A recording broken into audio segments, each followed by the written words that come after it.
അതോടൊപ്പം നമ്മൾ പറയേണ്ട മറ്റൊരു കാര്യമാണ് ഹർഷിന ഇന്ന് വളരെ സന്തോഷവതിയാണ്. 4 വർഷക്കാലം ജീവിതത്തിൻ്റെ വലിയൊരു പ്രശ്നമായി തൻ്റെ വയറ്റിൽ മാസങ്ങളോളം ഒരു കത്രിക കൊണ്ട് നടക്കുന്നു. ഏറെ വിചിത്രം എന്ന് പറഞ്ഞാൽ ഈ മന്ത്രിയോട്, അന്നത്തെ ആരോഗ്യമന്ത്രി വീണ ജോർജിനോട് കാര്യങ്ങൾ പറയുന്നു. പക്ഷെ അവർ അത് ഗൗനിക്കുന്നില്ല. മറിച്ച് 2 ലക്ഷം രൂപ തരാം എന്ന് പറഞ്ഞ് അവിടെ ഒതുക്കുന്നു. മറ്റ് എന്തെങ്കിലും ഇവരുടെ നിബന്ധനകൾ കേൾക്കാൻ ഇവരെ കാണാൻ അനുവദിക്കുന്നില്ല. ഇവരെ ഫോൺ വിളിച്ചാൽ ലഭ്യമാകുന്നില്ല.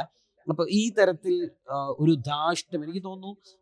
താൻ നിശ്ചയിച്ച ഒരു കാര്യത്തോട് ഞാൻ പറഞ്ഞാൽ അങ്ങോട്ട് കേട്ടാൽ മതി, 2 ലക്ഷം തരാമെന്ന് പറഞ്ഞാൽ അത് കിട്ടി മിണ്ടാതിരുന്നോണം എന്നൊരു തിത്തമ്മ ഒരു സ്വഭാവം ആ മന്ത്രി അന്ന് കാണിച്ചു എന്നുള്ള. ഇന്നെല്ലാവരും ഈ വി ഡി സതീശനെ കണ്ട സമയത്ത് നമ്മൾ വി ഡി സതീശൻ്റെ ഒരു കാര്യം കൂടി എടുത്തു പറയേണ്ടത്. കാരണം ഹർഷിനി ഇന്ന് വാർത്താ സമ്മേളനത്തിൽ പറഞ്ഞൊരു കാര്യമുണ്ട്. ഞാൻ കഴിഞ്ഞ ദിവസം സതീഷിനെ കാണാൻ ഓഫീസിലേക്ക് ചെല്ലുന്നു. അവിടെ എത്തിയപ്പോൾ തന്നെ സതീശനോട് ഞാൻ കാര്യം പറഞ്ഞപ്പോൾ അങ്ങനെ മറക്കാൻ പറ്റുമോ, വാക്കാണല്ലോ ഏറ്റവും വലിയ സത്യം, അത് വാക്ക് തന്നെയാണെന്ന് പറഞ്ഞു. അത് പറഞ്ഞ് രണ്ടാമത്തെ കാര്യം, ഇവർ പോലും ചിന്തിക്കാത്ത ജോലി എടുത്ത് കയ്യിലേക്ക് വെച്ചു കൊടുക്കുകയാണ്. ഇന്നവർ ജോലിയിൽ പ്രവേശിക്കുകയാണ്.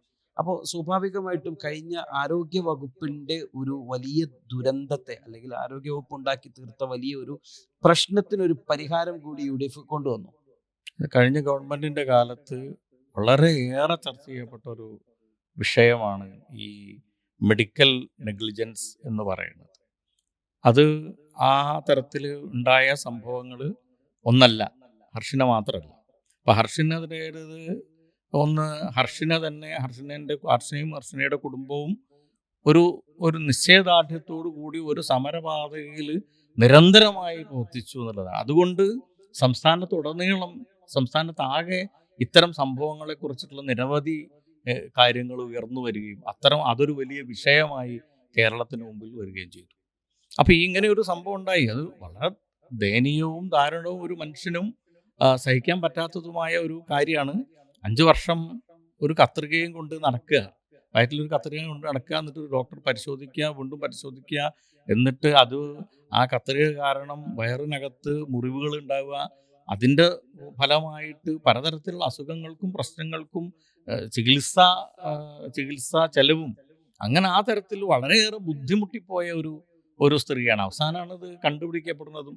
അപ്പോൾ അങ്ങനെ കണ്ടുപിടിക്കപ്പെട്ടാൽ അതിനെ അത്തരമൊരു സർക്കാർ സംവിധാനത്തിൽ, നമ്മുടെ മെഡിക്കൽ സംവിധാനത്തിനകത്ത് ഒരു പിഴവ് സംഭവിച്ചു പോയാൽ അതിനെ ഒരു മാന്യമായ രീതിയിൽ ട്രീറ്റ് ചെയ്യുക, അതിനവർക്ക് മതിയായ ഒരു നഷ്ടപരിഹാരം കൊടുക്കുക, അങ്ങനെ ഒരു സംഭവം നാട്ടിൽ ഉണ്ടാവാതിരിക്കാൻ ആവശ്യമായ പ്രവർത്തനങ്ങൾ നടത്തുക. അതൊക്കെ അതൊന്നും ഒരു രാഷ്ട്രീയമായോ മറ്റേതെങ്കിലും എടുക്കേണ്ട കാര്യമല്ല.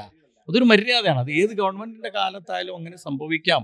നമ്മുടെ അത്തരത്തിലുള്ള ഒരുപാട് അതിന്റെ ഭാഗമായിട്ട് നിരവധി കാര്യങ്ങൾ ചർച്ച ചെയ്യപ്പെട്ടു. നമ്മൾ ഈ മെഡിക്കൽ സംവിധാനത്തിൽ, ശസ്ത്രക്രിയാ സംവിധാനത്തിനകത്തൊക്കെ എടുക്കേണ്ട പലതരത്തിലുള്ള പ്രശ്നങ്ങൾ ഇല്ലാതിരിക്കാൻ വേണ്ടി എടുക്കേണ്ട നടപടിക്രമങ്ങൾ, അതിൽ എവിടെയൊക്കെയാണ് ലാപ്സസ് ഉള്ളത് എന്നതിനെ കുറിച്ചൊക്കെ ഉള്ള ഒരു ചർച്ചയ്ക്ക് അത് ഇടയാക്കി. അപ്പം അങ്ങനെ ഇനിയിപ്പോൾ ഏത് ഗവൺമെന്റിന്റെ കാലത്തും അങ്ങനെയൊക്കെ സംഭവിക്കാം. അങ്ങനെ സംഭവിച്ചാൽ അതൊരു അതിലിരയാക്കപ്പെടുന്ന ജീവിതം, അതിൽ നഷ്ടപ്പെട്ടു പോകുന്ന 5-10 വർഷം അതിൻ്റെ ഒരു ദുരിതം അനുഭവിക്കേണ്ടി വന്ന ഒരു സ്ത്രീയോട്, സ്ത്രീയായാലും പുരുഷനായാലും പ്രത്യേകിച്ച് ഒരു സ്ത്രീയോട് അവരുടെ ആവശ്യത്തിനോട് മാന്യമായി പ്രതികരിക്കുക.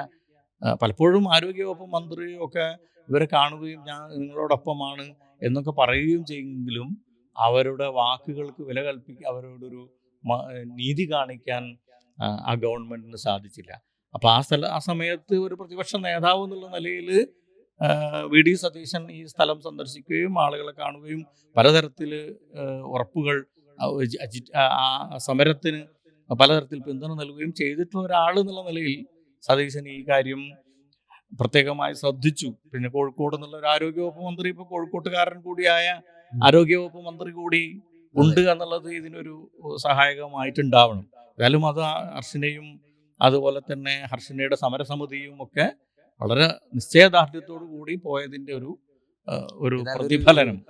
മറ്റൊരു ചരിത്ര പശ്ചാത്തലം എന്ന് വെച്ചാൽ ഒരു കാലത്തിന്റെ ഒരു കാവ്യനീതി എന്ന് പറയുന്നത്, ഒന്ന് ഒരു സ്ത്രീ നടത്തിയ ഒരു പോരാട്ടം, അപ്പുറത്തേക്ക് ഏത് സ്ഥാപനത്തിനെതിരെയാണോ അവർ ആക്ഷേപം ഉന്നയിച്ചിരുന്നത് അതേ സ്ഥാപനത്തിൽ തന്നെ ഒരു ജോലിയിലേക്ക് അതെ, അതെ. നിയമിതയാകുന്നു എന്നുള്ളതൊരു അതെ അതെ ഒരു അതെ. വിധി എന്ന് വേണമെങ്കിൽ പറയാം. waytonikah.com, the exclusive Muslim matrimonial site.